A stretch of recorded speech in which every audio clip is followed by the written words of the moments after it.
अब देखिए हमारा नेक्स्ट टॉपिक है हेनरी लॉ। क्या? हेनरी लॉ, है ना। देखिए आप, ये हेनरी लॉ क्या है? गैस की लिक्विड में सॉल्युबिलिटी से रिलेटेड है।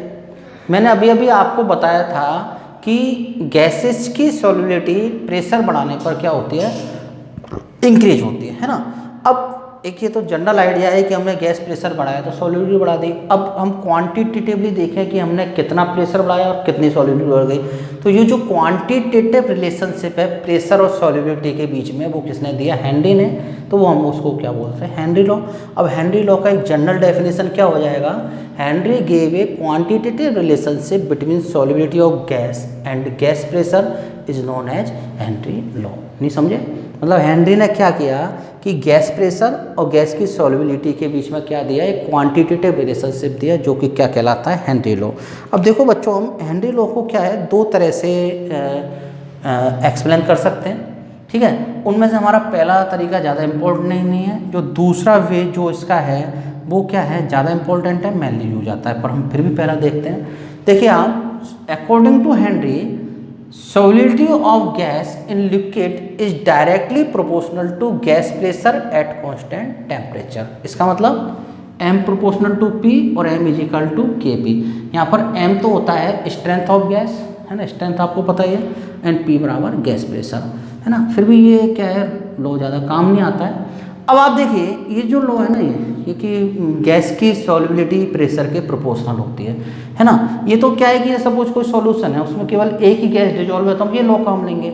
अब यदि कोई सॉल्यूशन है, यूँ मान लीजिए वाटर ही है, वाटर के अंदर हाइड्रोजन, ऑक्सीजन, नाइट्रोजन और बहुत सारी गैसें डिजॉल्व हैं। अब कौन सी गैस की सॉल्युबिलिटी कितनी है? तो आप ये तो लॉ यूज ही नहीं ले सकते, क्योंकि यहाँ तो हमने केवल प्रेशर की बात की है। ठीक है ना। अब आप देखिए, आपको 11th क्लास से ध्यान है, एक डाल्टन्स का लॉ था, डाल्टन पार्शियल प्रेशर। तो डाल्टन के अकॉर्डिंग क्या होता है कि जो इमिसिबल गैसेज होती हैं उनके मिक्सचर में हर गैस का जो स्वयं का खुद का प्रेशर होता है वो उसका क्या कहलाता है? पार्शियल प्रेशर, है ना। तो और दूसरा क्या है, हम मोल फ्रैक्शन के बारे में भी जानते हैं, है ना। तो हम क्या करें कि ये जो हमारा लॉ है इसमें हम m की जगह तो गैस का मोल फ्रैक्शन लें और प्रेशर की जगह क्या लें? Partial pressure. तो फिर जो हमारा मॉडिफाइड हेनरी लॉ है, मीन्स जो हेनरी लॉ ज़्यादा काम आता है, वो क्या हो जाता है? Partial pressure. देखिए आप, जो मॉडिफाइड हेनरी लॉ वो क्या हो जाएगा? Eight constant temperature. अच्छा ध्यान रखना, मैं शुरू से बता रहा हूँ, कांस्टेंट टेम्परेचर, टेम्परेचर चेंज करेंगे तो सॉल्युबिलिटी चेंज हो जाएगी ना। तो देखिए आप, according to modified Henry law, at constant temperature mole fraction of gas in liquid is directly proportional to its partial pressure. समझ गए आप मेरी बात को? इसका मतलब x प्रोपोर्शनल टू p, और we can say x is equal to k dash p। तो यहाँ पर x तो क्या है? मोल फ्रैक्शन ऑफ गैस, और p बराबर क्या है? Partial pressure of gas. अब देखिए, हम इसको ऐसे भी लिख सकते हैं, p is equal to K H x. तो यहाँ पर के एच क्या? के एच इज इक्वल टू क्या है? 1/k dash. और जो के एच है ना, इसको हम क्या बोलते हैं? Henry constant. क्या बोलते हैं? तो ये हमारा मेन हेनरी लॉ आ गया, P is equal to K H X. P is equal to K H X. यहाँ पर के एच क्या है? हेनरी कांस्टेंट, है ना। अब देखिए आप, इसके हेनरी लॉ के स्पेशल फीचर क्या हैं? हेनरी लॉ के देखिए, हेनरी लॉ के अकॉर्डिंग क्या होता है? Solubility of gas is directly proportional to partial pressure of gas. तो इसका मतलब क्या है कि if we plot a graph between pressure and mole fraction, then it should be a straight line according to Henry law. दिख रहा है आपको? P proportional to x, x proportional to P। तो इसका मतलब क्या है? P और x में आप ग्राफ खींचेंगे तो क्या आना चाहिए? क्या आना चाहिए? स्ट्रेट लाइन आना चाहिए। ठीक है। दूसरा स्पेशल फीचर हेनरी लॉ का, आप देखिए मेरे बच्चों, एक्चुअली क्या होता है कि ये जो के एच है, जिसको हमने अभी क्या कहा था? हेनरी लॉ कांस्टेंट या हेनरी कांस्टेंट। क्या कहा था? Henry constant.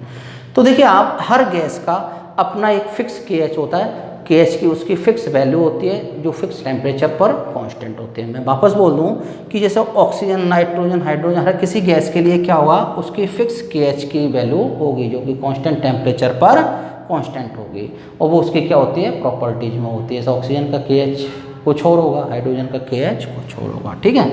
थर्ड पॉइंट देखिए आप, कोई भी दो गैसेज है ना, मान ला कि ए और बी, है ना। अब इसके लिए KH1 मान लेते हैं और इसके लिए क्या मान लेते हैं, KH2 मान लेते हैं, ठीक है। और हम बता रहे हैं कि KH2 की वैल्यू KH1 से ज़्यादा है। तो अब देखिए एट कांस्टेंट प्रेशर मतलब दोनों गैसेस के लिए हमने क्या किया है, P तो क्या किया है, कांस्टेंट किया है, P क्या किया है, तो KH बढ़ेगा तो सॉल्युबिलिटी घटेगी। मैं ये कहना चाह रहा हूँ कि कांस्टेंट प्रेशर पर किसी गैस के लिए यदि KH की वैल्यू ज़्यादा है तो उसकी सॉल्युबिलिटी क्या होगी, कम होगी।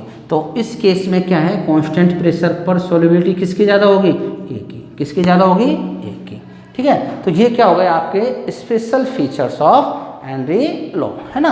हेनरी लॉ क्या कहता है, एक बार वापस, कि कांस्टेंट टेम्परेचर पर जो गैस का मोल फ्रैक्शन है वो गैस के पार्शियल प्रेशर के क्या होता है, प्रोपोर्शनल होता है। क्या होता है, प्रोपोर्शनल होता है ना।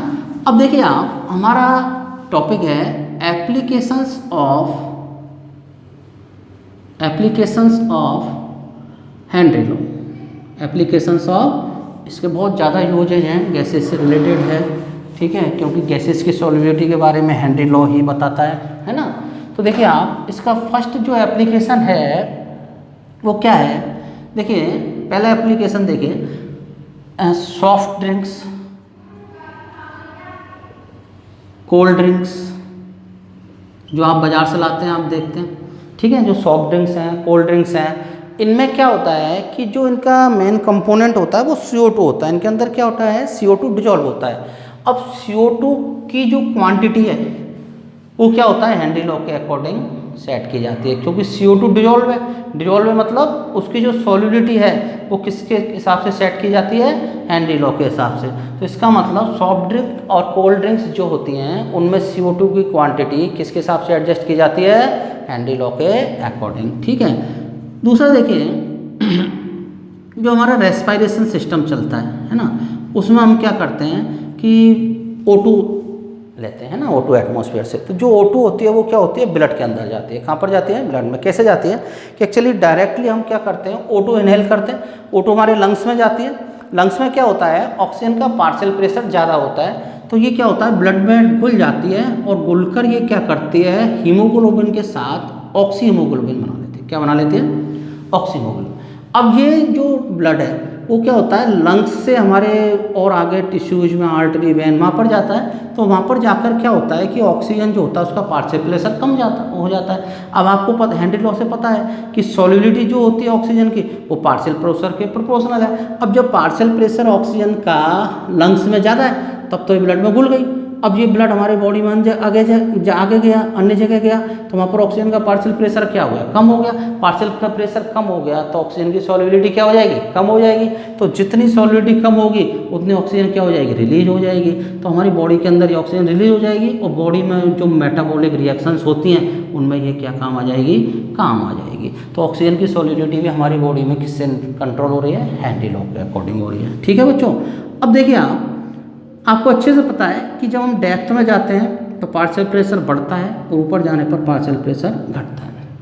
तो जो ऊंची पहाड़ों पर रहते हैं या जैसे हम भी कहीं कभी घूमने जाते हैं, पहाड़ों पर जाते हैं, तो क्या होता है कि ऊंचाई पर जाने पर पार्शियल प्रेशर ऑक्सीजन का घटता जाता है। पार्शियल प्रेशर से घटने से क्या होता है कि ऑक्सीजन की सॉल्युबिलिटी जो है वो क्या होती है ब्लड में कम होते जाते हैं। तो इसलिए क्या होता है कि जो ऊंचाई पर, पहाड़ों पर जो लोग रहते हैं उनके ब्लड में परमानेंटली क्या होती है, ऑक्सीजन की कमी रहती है और इनको क्या हो, एक डिजीज होती है एनोक्सिया।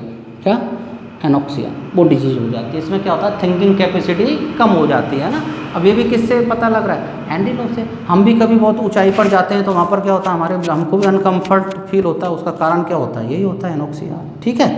अब देखिए आप, स्कूबा डाइवर्स होते हैं, स्कूबा डाइवर्स डीप सी में जाते हैं, है ना। अब पानी में नीचे जा रहे हैं, आपने देखा होगा पानी में जाएंगे वहाँ ऑक्सीजन तो है नहीं, तो वो क्या करेंगे, अपने साथ रेस्पिरेशन के लिए क्या करते हैं, ऑक्सीजन सिलेंडर ले जाते हैं। अब आर्टिफिशियल रेस्पिरेशन के लिए वो क्या ले जाते हैं, स्कूबा डाइवर्स अपने ऊपर ऑक्सीजन सिलेंडर ले जाते हैं। अब देखिए आप, ये ओनली ऑक्सीजन सिलेंडर नहीं ले जा सकते। उसका रीज़न क्या है कि आपको मैंने अभी भी बताया था कि जब डेप्थ सी में जाएंगे तो ऑक्सीजन का पार्शियल प्रेशर बढ़ेगा और पार्शियल प्रेशर बढ़ेगा तो ऑक्सीजन की ब्लड में सॉल्युबिलिटी क्या हो जाएगी, बढ़ जाएगी। अब ऑक्सीजन की ब्लड में सॉल्युबिलिटी बढ़ जाएगी तो इसका मतलब क्या होगा, ऑक्सीजन का अमाउंट ब्लड में बढ़ जाएगा। ऑक्सीजन का अमाउंट ब्लड में बढ़ जाएगा तो वो क्या होगा, जो मेटाबॉलिक रिएक्शंस में ऑक्सीजन काम आ रही है वो क्या होगी, थोड़ी ज़्यादा हो जाएगी। ज़्यादा हो जाएगी तो हमारा जो स्कूबा डाइवर है उसकी क्या होगी, मेटाबॉलिक रिएक्शन अफेक्ट होंगी और वो क्या है, कुछ भी हो सकता है। ठीक है, तो इसके लिए क्या करते हैं कि ऑक्सीजन को डाइल्यूट करते हैं, किससे, नाइट्रोजन से। किससे, नाइट्रोजन से। क्यों, क्योंकि आपको पता है कि solubility of gas is directly proportional to mole fraction. अब जब अकेला ऑक्सीजन था तो इसका मोल फ्रैक्शन कितना था, 1। अब 1 मैक्सिमम था तो इसका मतलब इसकी सॉल्युबिलिटी बहुत ज़्यादा थी।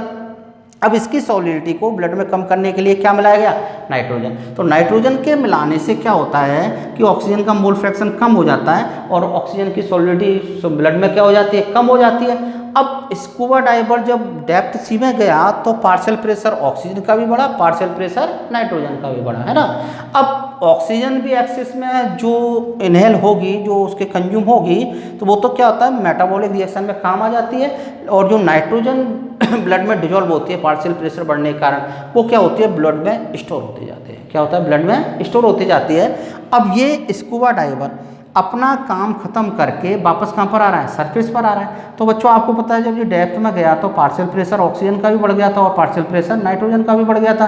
तो ऑक्सीजन तो क्या है, मेटाबॉलिक रिएक्शन में काम आ गई थी, लेकिन नाइट्रोजन कहीं भी काम नहीं आई थी, कहीं भी काम नहीं आई थी। तो वो क्या हुआ, ब्लड में स्टोर हो गई। अब जब वो वापस आ रहा है तो नाइट्रोजन का पार्शियल प्रेशर घट गया, पार्शियल प्रेशर घट गया तो जो उसके ब्लड में एक्स्ट्रा नाइट्रोजन थी वो निकलेगी ना। तो वो क्या होता है कि जो है वो बबल्स के रूप में इकट्ठे हो जाती है। बबल्स होने के कारण क्या है, उसको एक डिजीज हो जाती है जिसे हम कहते हैं बैंड। क्या कहते हैं, बैंड। क्या कहते हैं, बैंड। तो इसलिए स्कूबा डाइवर जो आर्टिफिशियल रेस्पिरेशन के लिए सिलेंडर ले जाते हैं उसमें ओनली ऑक्सीजन और नाइट्रोजन ही ले जाते हैं। वो क्या ले जाते हैं, ऑक्सीजन, नाइट्रोजन और साथ में क्या, हीलियम। साथ में क्या, हीलियम। क्यों, हीलियम का पार्शियल प्रेशर क्या होता है, बहुत कम होता है। तो इसके कारण ये क्या करेगी, हीलियम मिलाने से ये ऑक्सीजन और नाइट्रोजन की सॉल्युबिलिटी को क्या कर देती है, क्या कर देती है, ब्लड में कम कर देती है। हीलियम कितनी होती है, 11.7%, नाइट्रोजन कितनी होती है, 56.2% और ऑक्सीजन कितनी होती है, 32. अब ये जो रेशियो निकाला है ना, ये सब किससे निकाल रहा है, हेनरी लॉ से। अब देखिए मैं अगेन आपको एक बार इसका लॉजिक समझा दूं। कुछ बच्चों के दिमाग में अभी भी आ रहा होगा कि सर काम तो ऑक्सीजन ही आती है, ऑक्सीजन ही क्यों नहीं ले गए, है ना। तो वो ऑक्सीजन ही क्यों नहीं ले गया, क्योंकि जब वो स्कूबा डाइवर नीचे जा रहा है तो ऑक्सीजन का पार्शियल प्रेशर क्या हो रहा है, बढ़ रहा है। अब पार्शियल प्रेशर बढ़ रहा है तो ऑक्सीजन ज़्यादा चली जाएगी ब्लड में, तो क्या होगा, मेटाबॉलिक रिएक्शन फास्ट हो जाएंगी और फिर उससे क्या होता है, उसकी तबीयत खराब हो सकती है।